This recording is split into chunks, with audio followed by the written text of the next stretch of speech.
तेजी से आगे चले, मंजिल की तरफ ऐसे बढ़े,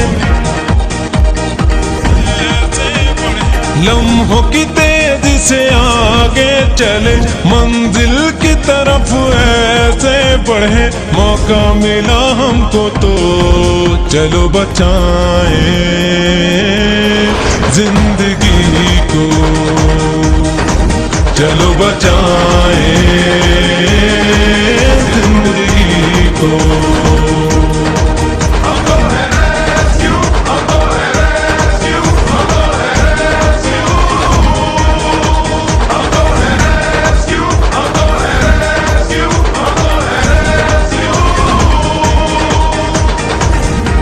इंसानियत जब भी मुश्किल में हो, मखलूक के रब जो मुसीबत में हो, इंसानियत जब भी मुश्किल में हो, मखलूक के रब जो मुसीबत में हो, मदद के लिए जो पुकारे कोई, जमा हौसले अपनी ताकत में हो, हिम्मत से आगे बढ़ो, चलो बचाएं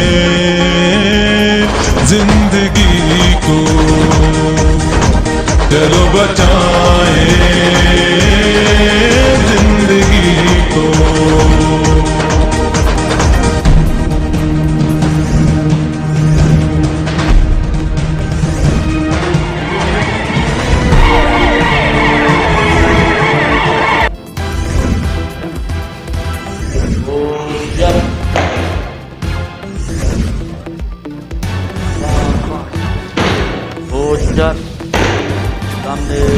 Islam. With the salute so forth.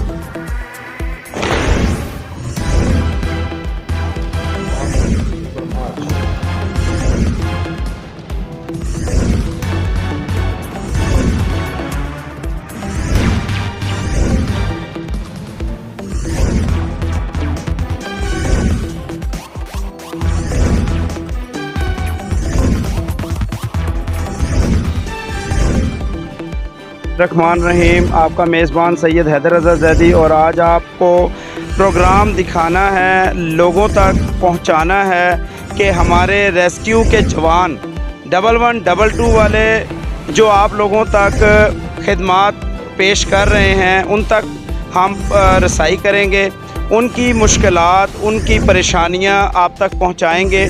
जो लोग आपके लिए सड़कों पर निकले हैं, मेन रोडों पर हादसात का जो शिकार लोग होते हैं, उनकी मदद करने के लिए ये लोग निकलते हैं, हम इन तक रसाई करेंगे और इनकी बातों को आप तक पहुंचाएंगे, क्योंकि ये हमारे भाइयों की तरह हैं। हमारा एक ऐसा महकमा जो किसी हुकूमत ने भी ज़बरदस्त एक इनकी परफॉर्मेंस दी, और ये परफॉर्मेंस जो है अब तक बरकरार रखे हुए हैं। 1122 का अमला जो कि आपके कॉल पर जल्द से जल्द रिस्पॉन्स करता है, ये देखा जा सकता है। हम एक रेस्क्यू 1122 के दफ्तर पे मौजूद हैं और यहाँ पर हम आपको कई लोगों से बात करवाएंगे, क्योंकि शहर में जहाँ पर भी अमवात या हादसात होते हैं, लोगों को मुश्किलात का सामना करना पड़ता है, तो वो 1122 का सहारा लेते हैं। और ये 1122 जो है वो फौरी तौर पर उनका अजाला करती हैं और अपने पूरी खिदमात के साथ पहुंचती हैं और हमारे हेल्प के लिए हर वक्त गोशा है। जी अस्सलाम वालेकुम। जी अस्सलाम वालेकुम सर। मरसा से बात करें। वालेकुम सलाम। सर आप यहाँ पे क्या? मैं मेडिकल टेक्नीशियन हूँ। अच्छा सर, मेडिकल टेक्नीशियन, हम आपसे थोड़ी सी मालूमात लेने आए हैं। माशाल्लाह आपकी खिदमात देखकर, आप जिस तरीके से काम करते हैं, हमारे लिए सड़कों पर निकले होते हैं। माशाल्लाह रोज़ा है और आपका भी रोज़ा होगा और रोज़े में भी आपकी टीमें निकली हुई होंगी बाहर। हम लोगों तक अवेयरनेस पहुँचाने के लिए आए हैं कि आप लोग किस तरह काम करते हैं, आपकी टीमें कैसे काम करती हैं। तो मेहरबानी फरमाएं हमारे साथ आप ताउन करें। तो मुझे बता सकेंगे आपकी टीमें कैसे काम करती हैं, क्या आपका शेड्यूल होता है? इधर क्या तरीक़ेकार है? ये जो जितनी आप बातें जब पूछना चाह रहे हैं, मैंने जो आपको बताया, जो हमारे हायर अथॉरिटी से जब तक परमिशन नहीं होगी, हम इस तरह कोई ऐसी बात नहीं करेंगे जो हमारे SOP के अंडर नहीं होती। मैं तो ऐसे कोई बात पूछ ही नहीं रहा आपसे, SOP इसके अंडर ना हो। मैं तो ये मालूमात पूछ रहा हूँ कि आपका तरीक़ेकार क्या होता है जब आपकी कॉल आती है, आप किस तरह रिस्पॉन्स करते हैं, किस तरह आप जाते हैं, क्या तरीक़ेकार है? मैं तो एक जस्ट अवेयरनेस प्रोग्राम जो कि हम अपना नाजरीन को दिखाना चाहते हैं। आपको मैं एक नंबर दे रहा हूँ, हमारे PRO साहब फ़रूक साहब, उनसे रब्ता कर लें, वो आपको परमिशन दे देंगे, हम आपको सारा गाइडेंस दे देंगे और बता देंगे आपको। बात ठीक है आपकी। हमारी ईद पे ड्यूटियाँ होती हैं 12 से 12 घंटे। मोस्टली स्टाफ जो हमारा होता है वो ऑन ड्यूटी होता है। जो पीछे होता है हमारे ऑफिसर होते हैं, वो भी ऑन ड्यूटी होते हैं, मुख्तलिफ जगहों पर मुख्तलिफ तरीके से रब्ता कर रहे होते हैं। लेकिन हमारा ईद का जो शेड्यूल होता है उसमें हमारी ड्यूटियाँ लगाई जाती है। ईद के बाद हमें छुट्टी मिलती है मोस्टली स्टाफ को। कुछ स्टाफ जो हमारा होता है वो छुट्टी पे चला जाता है, कुछ स्टाफ ड्यूटी कर रहा होता है। हर वक्त हम ऑनलाइन होते हैं, राब्ते में रहते हैं। मुझे हमारा सिस्टम जा रहा है वो आपको पता ही, आपके मुताबिक। मुझे ये बताएं कि जब आपको 1122 को कॉल आती है, सबसे पहले कहाँ कॉल जाती है? आपके पास आती है, हेड ऑफिस जाती है, कहाँ, इसका क्या प्रोसीजर? हमारे कंट्रोल रूम में जाती है, वो कॉल अटेंड करते हैं। वो जो करीब तरीन लोकेशन होती है वो खुद मेंशन करते हैं। उसके बाद हमारे सेंटर में कॉल आती है, उसके बाद हमारी गाड़ी मूव हो जाती है इमरजेंसी के लिए। बार वक्त पहुँच कर रब्ता करती है, हम फलां जगह पे पहुँच गए, हम ऑन लोकेशन है या हमारा रब्ता नहीं हो रहा कॉलर से, तो वो नंबर लेकर रब्ता करते हैं। उसके बाद बार वक्त उनके जो ट्रीटमेंट वगैरह फर्स्ट एड देनी होती है वो देते हैं, और शिफ्टिंग केस हो तो हम वो शिफ्ट करते हैं जो करीब तरीन नज़दीक हॉस्पिटल होता है। तेज़ी से जाते हैं, आप पहुँचते हैं, तो दरमियान में क्या मुश्किलात पेश आती हैं जो आप आवाम तक पहुंचाना चाहते हैं ताकि आपकी वो मुश्किलात जो है आवाम तक पहुंचे और वो मुश्किलात का अजाला किया जा सके? बाज़ दफ़ा ऐसा होता है रोड पे ट्रैफिक ज़्यादा होती है, रश लगा तो ट्रैफिक ब्लॉक होती है, या बाज़ दफ़ा जो लोग होते हैं लोकेशन बराबर गाइड नहीं करते, या जो लोग होते हैं जो 2-4 लोग काले करके गुजर जाते हैं, जब हम लोग पहुँचते हैं, जब उनसे रब्ता करते हैं तो वो लोग आगे जा चुके होते हैं या पर वक्त उस वक्त उस लोकेशन में खड़े नहीं होते। फिर वो बताने में उनको मसला बनता है, पर ढूंढने में टाइम लगता है। इसलिए हर साल हादसात और आफात के वजह से हज़ारों लाखों जानें ज़ाया हो जाती हैं और काफ़ी ज़्यादा लोग जो हैं वो हादसात का शिकार होते हैं, शदीद ज़ख्मी हो जाते हैं। बहुत सारी अमवात इस वजह से होती है कि लोग इब्तदाई तिब्बी इमदाद सही तरीके से पहुंचा नहीं पाते। तो ये किसी भी एम्बुलेंस या डॉक्टर या नर्स का होना ज़रूरी नहीं है। ये यहाँ पर हम मौजूद हैं 1122 के दफ्तर। ये लोग वो हैं जो लोगों की जानें बचा रहे हैं और यहाँ पर देखा जा सकता है कि अपने काम को सर अंजाम दिए हुए हैं और अपने काम का फ़राइज़ जो है वो निकलते हैं। जैसे ही इनको कॉल आती है ये फौरी तौर पर जान बचाने के लिए यहाँ से निकलते हैं और सड़कों के ऊपर जो हादसात होते हैं उनको तिब्बी इमदाद पहुँचाते हैं। यहाँ से जा चुकी हैं ये टीमें और अपने काम को सरअंजाम देने के लिए और आवाम की मदद करने के लिए निकल चुकी हैं।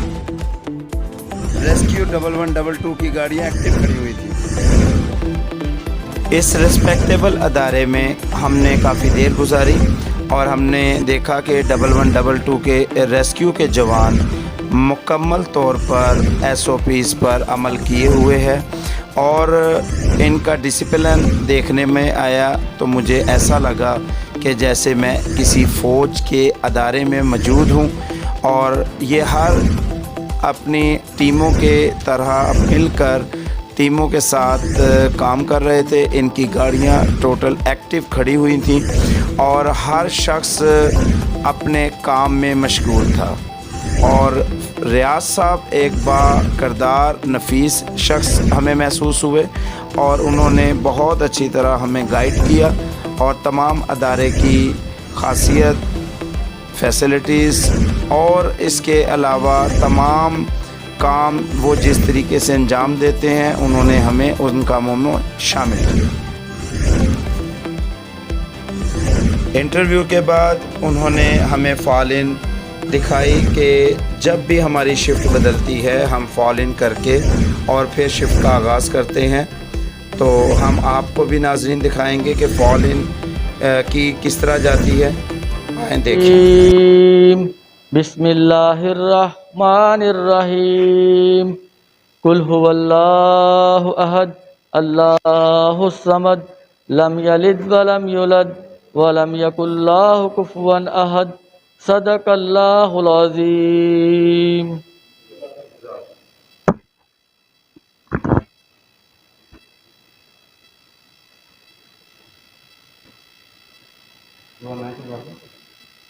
आप करवा दें। बिस्मिल्लाहिर्रहमानिर्रहीम अल्लाहुम्मा अग़फ़िर लना वरहमना वाफ़ना वाफ़ अन्ना फ़िद दुनिया वल आख़िरति का इन्नका अला कुल्लि शैइन क़दीर। अल्लाहुम्मा सल्लि अला मुहम्मद व आले मोहम्मद। या अल्लाह मेरे परवरदिगार, जिस नेक मकसद के लिए हम लोग निकले हैं वो अपने हबीब के सदक़े हमारी मदद फरमा और हमें अपने हिफ्ज़ व अमान में रख। और या अल्लाह हमारे हाथों से लोगों की जानों को महफूज फरमा और या अल्लाह हमारे हाथों में शफ़ा अता फरमा।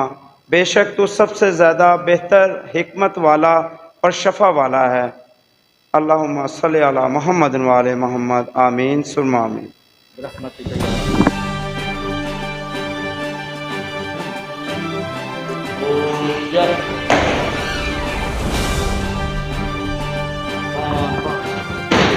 Hujjat Samne Islam Hak with the salute support.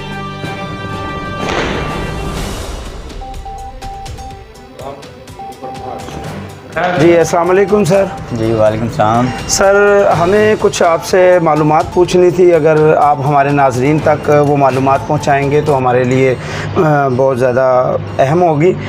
हमें बताएं कि CPR क्या चीज़ है जो अमूमन की जाती है? CPR का अब्रीविएशन है कार्डियो पल्मोनरी रिससिटेशन। जी दिल बंद हो जाता है, दिल और फेफड़ों की बहाली के लिए हम CPR करते हैं। तो ये CPR जो है वो कितनी अहमियत के हामिल है, क्यों की जाती है? CPR का टाइम पीरियड होता है कि जो क्लिनिकल डेथ होती है और बायोलॉजिकल डेथ होती है। इसका जो क्लिनिकल डेथ होती है ये रिवर्सेबल होती है। इसका टाइम होता है 4 मिनट तक। 4 मिनट से पहले अगर हम रिस्पॉन्स करके पेशेंट हमारे सामने कोलैप्स कर गया या हम पहुँचे हैं तो मौके पे कोलैप्स कर गया तो हमें पता चला कि जिसकी दिल की धड़कन बंद है, सांस बंद हो गया, तो हम फ़ौरन CPR करेंगे। अगर वो ये जो टाइम पीरियड होता है ये क्लिनिकल डेथ होती है। जो क्लिनिकल डेथ होती है वो रिवर्सेबल होती है और बायोलॉजिकल डेथ जो होती है वो नॉट रिवर्सेबल होती है, क्योंकि 6 मिनट से ऊपर टाइम चले तो जो ब्रेन के सेल्स होते हैं वो डेड हो जाते हैं। और जो बायोलॉजिकल डेथ होती है वो रिवर्सेबल नहीं होती और क्लिनिकल डेथ जो होती है वो रिवर्सेबल होती है। उसका टाइम पीरियड होता है 4 मिनट तक। हमने फ़ौरन मौके पर पहुंच के 4 मिनट से पहले रिस्पॉन्स किया या पेशेंट हमारे सामने कोलैप्स कर गया तो हम CPR करें और CPR से पेशेंट रिवाइव कर सकता है अगर हम मौके पे पहुंच के 4 मिनट से पहले रिस्पॉन्स करके उसको। बताएं कि ये DR क्या चीज़ है आपके डिपार्टमेंट सर DR हमारा एक फार्मूला है जिसके ज़रिए हम CPR करते हैं। D से हमारा जो एब्रीविएशन है वो डेंजर है, R से रिस्पॉन्स है, C से सर्कुलेशन है, A से एयरवे है और B से ब्रीथिंग है। जो D से डेंजर है ये हम 6 साइड्स होती हैं जो हम चेक करते हैं, दाएँ बाएँ आगे पीछे ऊपर नीचे। ये जो हम चेक करते हैं कि हमें अगर हम सेफ रहेंगे तो हम किसी की हिफाजत कर सकेंगे, अगर हम सेफ नहीं है तो हम किसी की हिफाजत नहीं कर सकेंगे। सबसे पहले हमने अपनी सेफ्टी करनी है, डेंजर हमने सीन साइज अप करना है, सीन से सिक्योर करना है।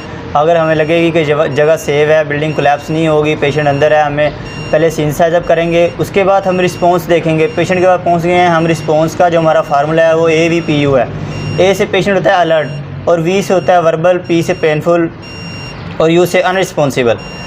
और अगर पेशेंट अलर्ट है वो दूर से हम हमारी गाड़ी देख के या हमारे सायरन की आवाज़ सुन के हमें आवाज़ मारता है भाई जल्दी हैं, वो पेशेंट होता है अलर्ट। और वर्बल होता है हम पेशेंट अनकॉन्शियस है, हमने जाके शोल्डर टैप किए हैं, पेशेंट ने रिस्पॉन्स कर दिया है, वो पेशेंट होगा वर्बल, ठीक है। और उसके बाद आया था पेनफुल, हमने उसको पेन देनी है, चुटकी काटनी है, बाजू पे काट लें, टांग पे काट लें। उसके जो फेस इंप्रेशन है ना उनसे हमें पता चल जाएगा पेशेंट कॉन्शियस है अनकॉन्शियस है। जो लास्ट कंडीशन है वो पेशेंट की वो अनकॉन्शियस है। उसमें आप क्या करेंगे फिर? अनकॉन्शियस पेशेंट हमें पता चल जाएगा ये पेशेंट अनकॉन्शियस है, फिर हम उसके बाद उसकी सर्कुलेशन चेक करेंगे, एयरवे देखेंगे और उसको ब्रीथिंग दे देंगे CPR करते हुए। जी ये थे हमारे तरबियत याफ्ता 1122 रेस्क्यू के मेडिकल टेक्नीशियन जो कि आप तक मालूमात पहुंचाई। हम इनका तहे दिल से शुक्रगुजार हैं। रियाज भाई, आप मुझे ये बतलाएं कि फायर क्रू में कितने लोग होते हैं, कितने की टीम होती है आपकी? ये हमारा जो फायर का क्रू होता है इसमें 4 लोग होते हैं, जिनमें 2 FR फायर रेस्क्यूअर होते हैं, एक लीड फायर रेस्क्यूअर और एक हमारा ड्राइवर होता है। 4 लोगों पे मुश्तमिल होता है हमारा फायर क्रू। और आपका अमला आपके पास कितना है यहाँ पर जो आपकी ये रेस्क्यू कर रहा है इस टाइम? टीमों के हिसाब से कितनी टीमें तश्कील दी जाती हैं यहाँ पर? ये डिपेंड करता है, हमारे हर व्हीकल के ऊपर एक क्रू होता है, ठीक है।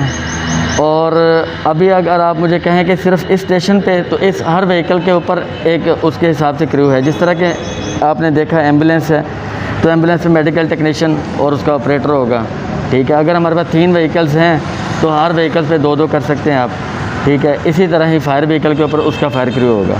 तो ये डिपेंड करता है कि किस स्टेशन पे कितने व्हीकल्स ऑपरेशनल हैं। वो जितनी व्हीकल्स ऑपरेशनल हैं उनके ऊपर उस हिसाब से क्रूज़ होंगे, तो वो आप उससे काउंट कर सकते हैं। सर मुझे ये बताएं कि जब कभी पेट्रोलियम की आग होती है, अमूमन देखा गया है कि पेट्रोल पंप में आग लग जाती है या किसी गाड़ी पे आग लग जाती है, उससे धमाका होता है, पेट्रोल बह जाता है। अब पानी से तो वो बुझती नहीं है, तो उसको क्या तरीक़ेकार होता है? आप कैसे उसको हैंडल करते हैं, कंट्रोल करते हैं?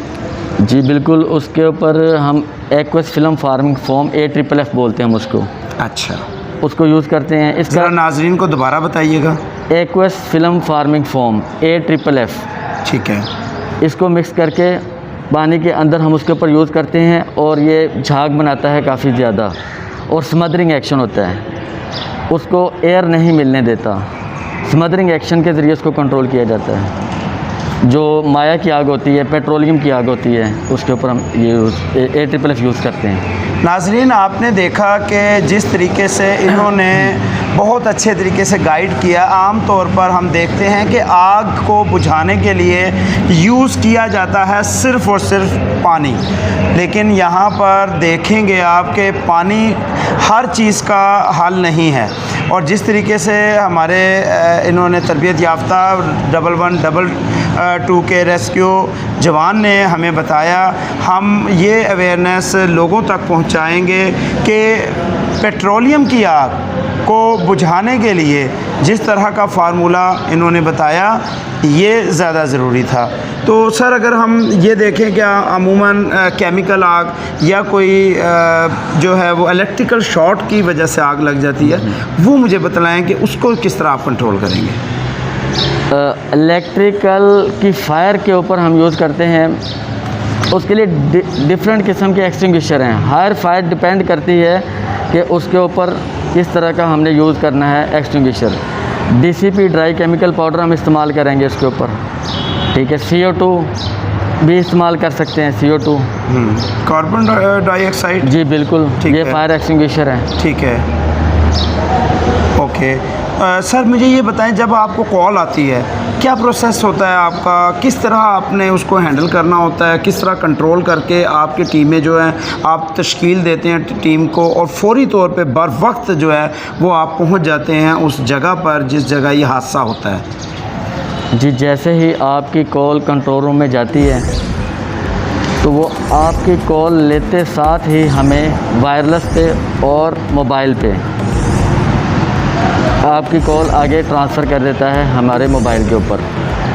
मोबाइल ऐप के ऊपर हमें एमरजेंसी मिल जाती है, हम उसको रिसीव करते हैं और मूव कर जाते हैं मुतलका लोकेशन पे, जो लोकेशन आपने उनको बताई होती है। और ऐप के ऊपर ही आपका नंबर, जिस नंबर से आपने हमें कॉल की है, वो नंबर भी आ रहा होता है एक्टिव पर्सन का। बिल्कुल, जो विक्टिम होता है, जो कॉलर जिसने हमें कॉल की होती है। जब हम मूव करते हैं तो हम खुद भी अपने पर्सनल मोबाइल से भी उस नंबर पर रब्ता करके, अगर कुछ कन्फ्यूजन आ रही हो या कॉलर को बताने में, अक्सर ऐसा होता है कि कॉलर को अपने लोकेशन के बारे में ख़ुद नहीं पता होता, तो उसने कॉल कर दी होती है, या फिर वो कॉल कोई राहगीर होता है, कॉल करके मूव कर जाता है कि जी यहाँ पे मैं गुज़र रहा था, धुआं निकल रहा था, आग लगी हुई थी, तो मैं तो अब काफ़ी दूर आ गया हूँ। तो हम उससे फिर रब्ता करके वो लोकेशन फ़र्दर पूछ लेते हैं, ठीक है, कि आप कहाँ से गुज़र रहे थे, वहाँ पे बड़ा चौक क्या था, ठीक है। और एज़ सुन एज़, कम से कम टाइम में, एज़ सुन एज़ पॉसिबल हम वहाँ पे पहुँच जाते हैं। रियाज साहब, ये बताइएगा 1122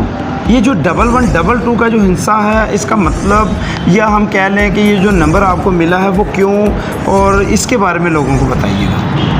1122 आसानी से याद रखा जा सकता है और डायल करने में भी आसान है। अगर आप कहीं पे फंसे हैं, आपकी जान को ख़तरा है, तो आपको रेस्क्यू सर्विसेज चाहिए, तो आप इसको आसानी से याद रख के डायल कर सकते हैं। अगर क्या कोई ये नंबर इस तरह का 1122 जो है, जो कॉल की जाती है, ये फ्री ऑफ कॉस्ट होती है जैसे 15?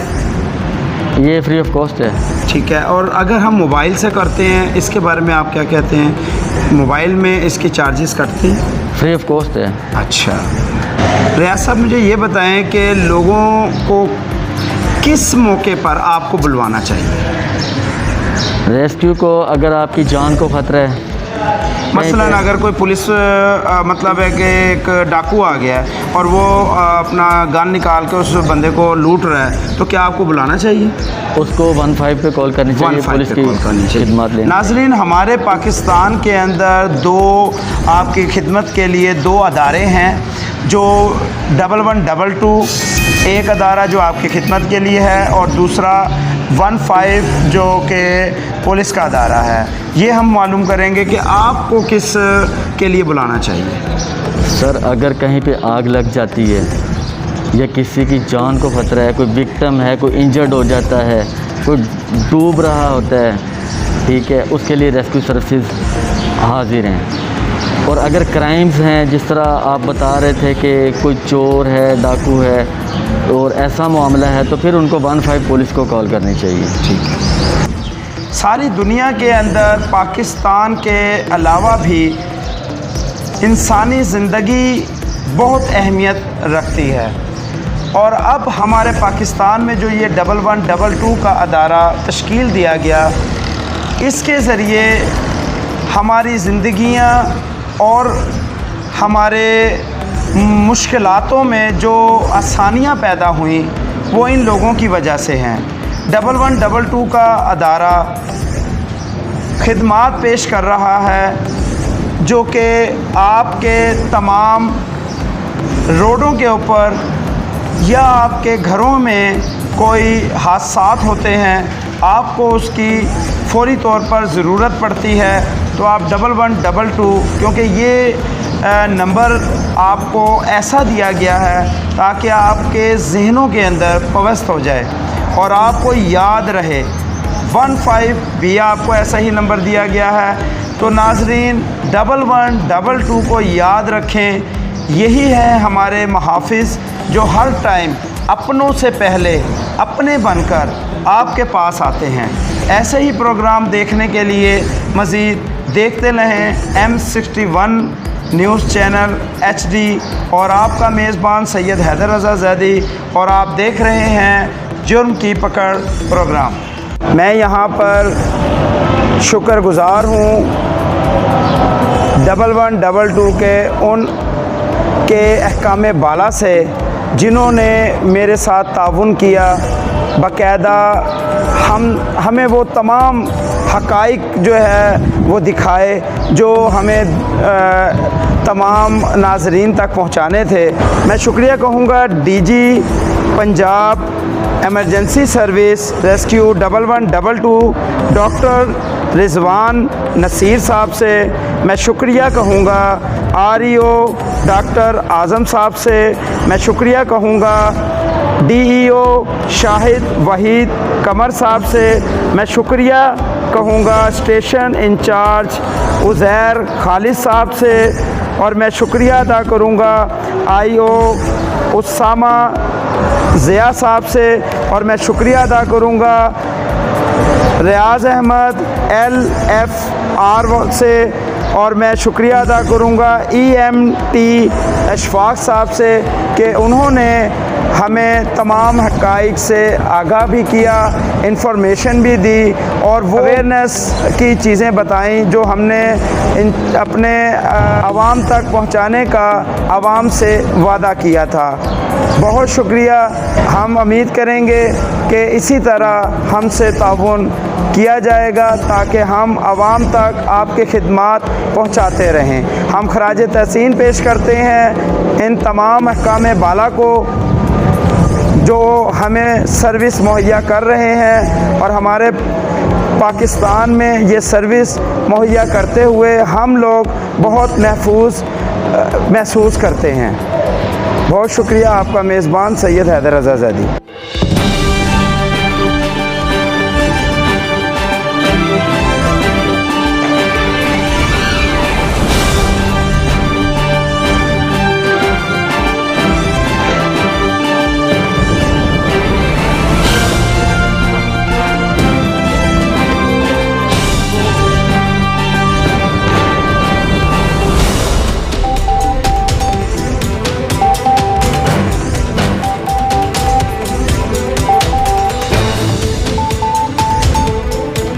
काम को तेज से आगे चले, मंजिल की तरफ ऐसे बढ़े,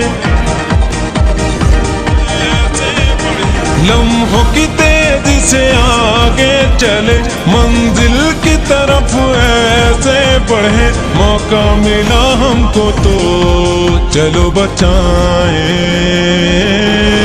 जिंदगी को, चलो बचाएं जिंदगी को।